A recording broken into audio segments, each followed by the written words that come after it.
Hello students, first lecture में हम लोग थ्योरी एंड कंसेप्ट्स देखे थे। इस लेक्चर में हम लोग उन्हीं कंसेप्ट्स के ऊपर बेस्ड प्रीवियस ईयर्स क्वेश्चंस देखेंगे।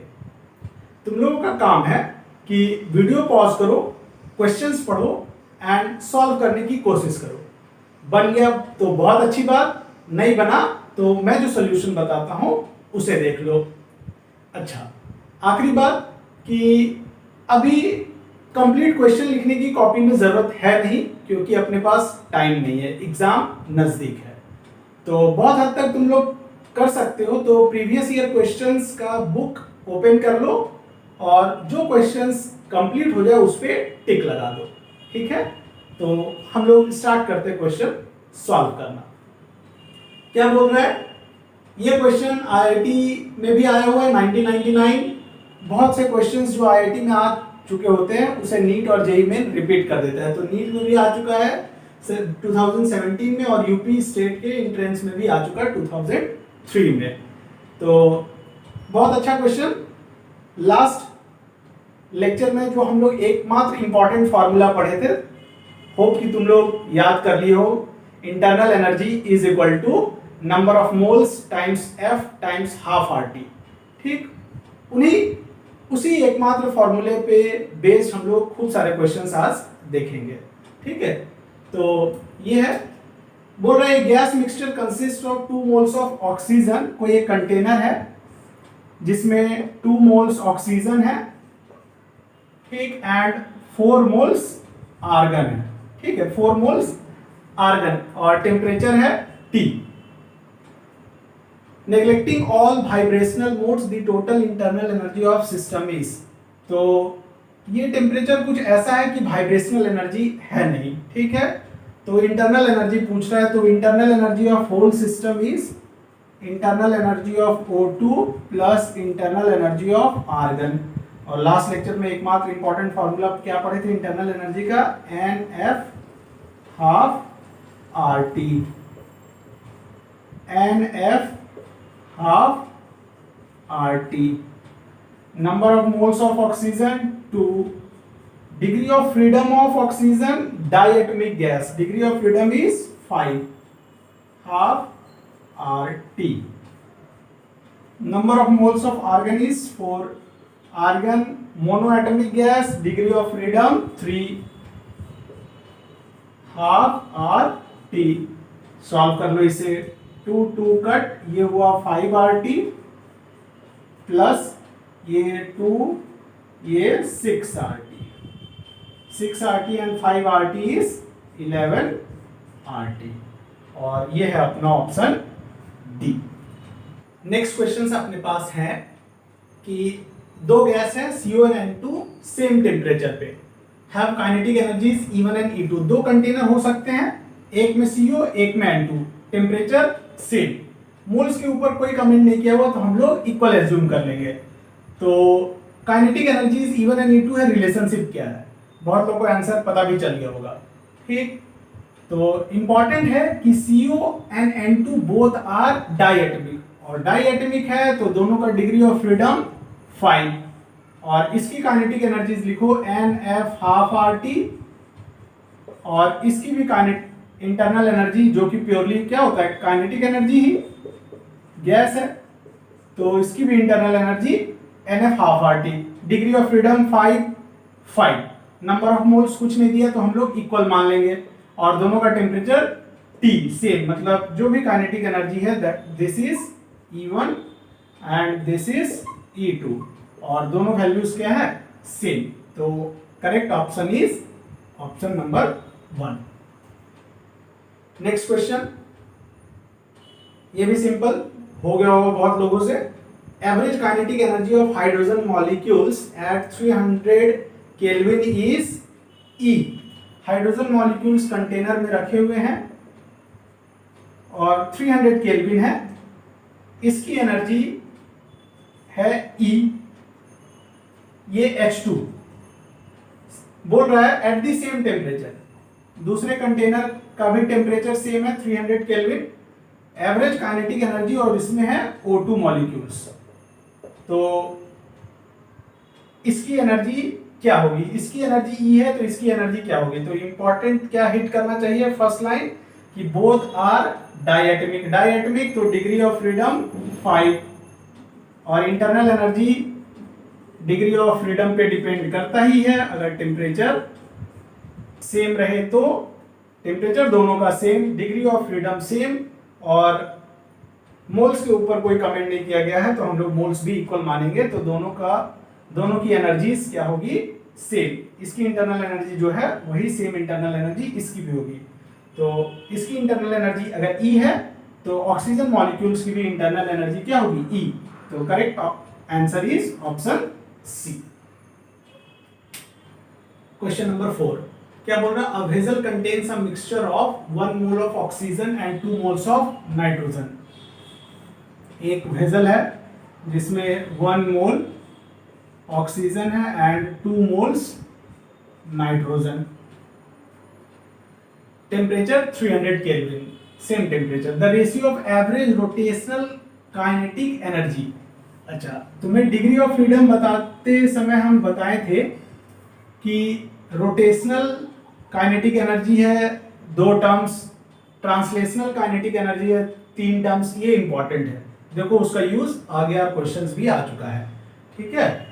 तो डायटोमिक का हम लोग एनर्जी एक्सप्रेशन क्या लिखते हैं, half m v x square, फिर half m v y square, half m v z square. 3 होते हैं अपने ट्रांसलेशनल काइनेटिक एनर्जीज के, प्लस फिर यहाँ पे 3 टर्म्स के बाद पहला टर्म, दूसरा टर्म, तीसरा term, half I Y omega Y square plus half I Z omega Z square. Low temperature पे हम लोग यही एनर्जी एक्सप्रेशन लिखे थे डायटोमिक का। और ये जो 2 टर्म्स है ना, ये रोटेशनल काइनेटिक एनर्जीज हैं। तो पर O2 और पर N2 मॉलिक्यूल्स के पास ये 2 रोटेशनल काइनेटिक एनर्जीज हैं। और हम लोग जानते हैं कि 1 डिग्री ऑफ फ्रीडम के अबाउट एनर्जी कितनी होती है, हाफ kBT। और ये भी हाफ kBT। मतलब अगर सिर्फ हम लोग रोटेशनल एनर्जीज देखें तो एनर्जी एक मॉलिक्यूल की कितनी हो जाएगी, half kBT plus half kBT is only kBT। और ये एक N2 मॉलिक्यूल की भी रोटेशनल काइनेटिक एनर्जी यही होगी और एक N2 मॉलिक्यूल की भी रोटेशनल काइनेटिक एनर्जी सिर्फ यही होगी। तो पर N2 मॉलिक्यूल टू दैट पर O2 मॉलिक्यूल, ठीक है, क्या हो जाएगा 1:1। क्योंकि दोनों की एनर्जीज kBT एंड kBT है। इसकी भी एनर्जी होगी kBT, half kBT plus half kBT, and इसकी भी वही होगी half kBT plus half kBT is kBT। ठीक, तो रेशियो क्या हो जाएगा, इक्वल। तो that is 1:1। Option A is correct. Next question देखो, डायरेक्ट थ्योरी पूछ लिया, कितना simple. Degree of freedom of A molecule of A try atomic gas. तो ट्राई एटॉमिक गैस का degree of freedom eight lower temperature, हम लोग जब तक हाईयर टेम्परेचर ना बोले तो लोअर टेम्परेचर का ही वैल्यू बताएंगे। और हम लोग जानते हैं क्या है, 6, ठीक है। 6 at lower temperature, 8 at higher temperature. तो हम लोग इसी को रिपोर्ट करेंगे, ठीक है। ये है मोनो एटॉमिक का, ये है diatomic at low temperature का degree of freedom. Triatomic का 6। ये क्वेश्चंस में ना फिजिक्स की एक प्रीवियस ईयर्स की बुक आती है, एररलेस फिजिक्स, मैं वहीं से ले रहा हूं, ठीक है। तो देखते हैं क्या बोल रहा है। Internal energy of N1 moles of helium at temperature 10T is equal to internal energy of N2 moles of hydrogen at temperature 60। तो ratio of N1 by N2 is, तो internal energy of helium is equal to internal energy of hydrogen दे रखा है। और हम लोग इसका formula जानते हैं, N1 number of moles, degree of freedom F is 3 half RT, और टेम्परेचर T जो है यहाँ पे क्या दे रखा है 10T। इंपॉर्टेंट है ये लिखना। यहाँ पे N2NF hydrogen diatomic, degree of freedom 5 half R and temperature given is 60। ये ध्यान से लिख लेंगे। तो N1 बाई N2 पूछा है, N1 और ये N2 ये इधर ले आए, और ये देखो RT RT cut, RT RT cut, ये हाफ हाफ गॉन, तो ये हो गया N1, ये इधर से 5 इंटू 6 अपॉन 3 इंटू 10, 5 6 जा 30, 10 3 जा 30, दोनों कट 1/1, तो N1 by N2 is ratio is 1:1 को हम लोग सिर्फ 1 लिख सकते हैं, that is option number C. Next question देखो कितने बार आ गया एग्जाम में ये, ठीक है, इस बार भी आ जाएगा, ठीक। चलो, मीन काइनेटिक एनर्जी पर degree of freedom of gas molecule is, तो हम लोग बहुत अच्छे से फर्स्ट लेक्चर में देखे थे कि हर डिग्री ऑफ फ्रीडम के अबाउट एनर्जी कितनी होती है एक मॉलिक्यूल की, half kBT, K is Boltzmann constant, kB, तो ईच डिग्री ऑफ फ्रीडम में energy of molecule is half kT या हाफ kB, इसी को हम लोग बोल्ट्जमैन कांस्टेंट कहते हैं। बहुत सही, इजी क्वेश्चन है सारे। काइनेटिक एनर्जी पर ग्राम मोल, पर ग्राम मोल हम लोग केमिस्ट्री में पढ़े होंगे ना, ग्राम मोल मीन्स 1 मोल, और डायएटॉमिक गैस का पूछा, तो काइनेटिक एनर्जी मतलब गैस के पास जो भी एनर्जी होती है, इंटरनल एनर्जी सारी की सारी काइनेटिक ही होती है, तो इंटरनल एनर्जी बोले तो काइनेटिक एनर्जी, ये NF हाफ RT, ठीक है, देख के ऐसे आंसर पता चल गया होगा, फिर भी हम तुम्हें फॉर्मूले में सेट कर देते हैं। पर gram mole means 1 mole, diatomic degree of freedom, temperature कुछ नहीं बोला हाइयर, तो 5, और ये हाफ RT, तो ये क्या हो गया 5/2 RT, तो यही है अपना इंटरनल एनर्जी, और इंटरनल एनर्जी प्योरली गैस का क्या होता है, काइनेटिक एनर्जी, पोटेंशियल एनर्जी 0 मान के चलते हैं, तो that is 5/2 RT, option B is correct.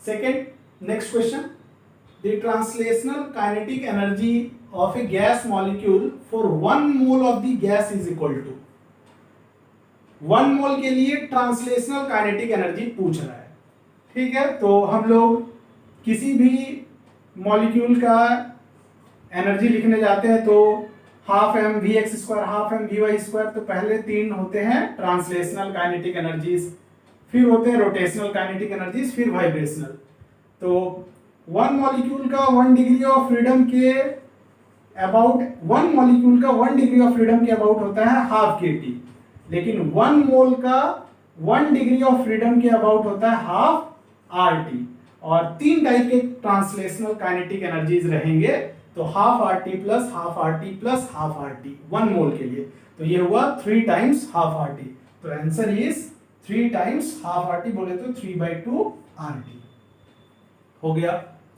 Next question, ये भी बहुत आसान, कि average kinetic energy of a gas molecule is, तो शुरुआत से हम लोग देख रहे हैं पहले लेक्चर से कि kinetic energy only and only depends on temperature, और टेम्परेचर वो भी टेम्परेचर का पावर 1, ठीक है ना, टेम्परेचर का पावर 1, सारे टेम्परेचर के पावर 1 पे डिपेंड करता है, ना कि 2, तो proportional to absolute temperature of gas, ये ऑप्शन करेक्ट होगा, और बाकी ऊपर के सारे गलत हैं, पढ़ के देख लो, ठीक।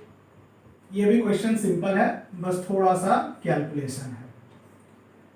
क्या बोल रहा है, average kinetic energy of helium atom, तो energy of helium atom, helium monoatomic, तो इसके पास जो भी एनर्जीज होती है सारी ट्रांसलेशनल, और 3 डिग्री ऑफ फ्रीडम आएंगे, half mvx², half mvy², half mvz², और 1 डिग्री ऑफ फ्रीडम के about energy half kBT, half kBT, half kBT, तो ये हो जाता है 3/2 kBT, kB is Boltzmann constant, 3/2 लिखो बोल्ट्जमैन कांस्टेंट, kB अगर ये होता है R/Na, R इज 8.314 जूल पर मोल पर केल्विन, Na जानते हो, तो ये हो जाता है 1.38 इंटू 10 की पावर -23, और टेम्परेचर हमेशा केल्विन में लिखते हैं, ना कि डिग्री सेंटीग्रेड, तो 30 degree centigrade is 273 plus 30 is 303 kelvin, तो इसको सॉल्व करोगे तो आंसर आ जाता है, मेरे पास लिखा हुआ है बाबू, तुम लोग कर लेना। 6.27 इंटू 10 की power minus 21 joule, energy joule. अच्छा, इलेक्ट्रॉन वोल्ट भी हम लोग जानते हैं एनर्जी का यूनिट होता है, और 1 इलेक्ट्रॉन वोल्ट कितना होता है? 1.6 इंटू 10 की power minus 19 joule is 1 electron volt. तो एनर्जी ऑफ हीलियम एटम ये इतना है, इसको इलेक्ट्रॉन वोल्ट में कन्वर्ट कर लो। This much electron, this much joule is 1 electron volt. तो 1 joule is 1 electron volt divided by 1.6 into 10 की पावर माइनस 19, और this much joule is 6.27 into 10 की power minus 21 joule is 1.6 into 10 की power minus 19 into 6.27 into 10 की power minus 21, और ये आएगा answer electron volt में। सॉल्व कर लेना, मेरे पास सॉल्व किया हुआ है, ये आता है अप्रोक्सीमेटली 0.039 इलेक्ट्रॉन वोल्ट। और ये देखो कौन सा ऑप्शन मैच कर रहा है? 1 इलेक्ट्रॉन वोल्ट से भी कम है, तो ये वैल्यू 1 इलेक्ट्रॉन वोल्ट से भी लेस है। तो option number A is correct. ये क्वेश्चन कोई एग्जाम में आया हुआ क्वेश्चन नहीं है, बट मुझे लगता है कि एग्जाम में ऐसे क्वेश्चन पूछे जा सकते हैं। ये एच सी वर्मा बुक है, उससे क्वेश्चन लिया गया है। बोल रहा है calculate the internal energy of 1 gram oxygen. Internal energy का तो हम लोग फॉर्मूला जानते ही हैं, NF12RT। तो नंबर ऑफ मोल्स ना दे करके हमें ग्राम दे रखा है, तो 32 ग्राम ऑक्सीजन हम लोग जानते हैं 1 मोल। तो 1 ग्राम ऑक्सीजन कितना हो गया?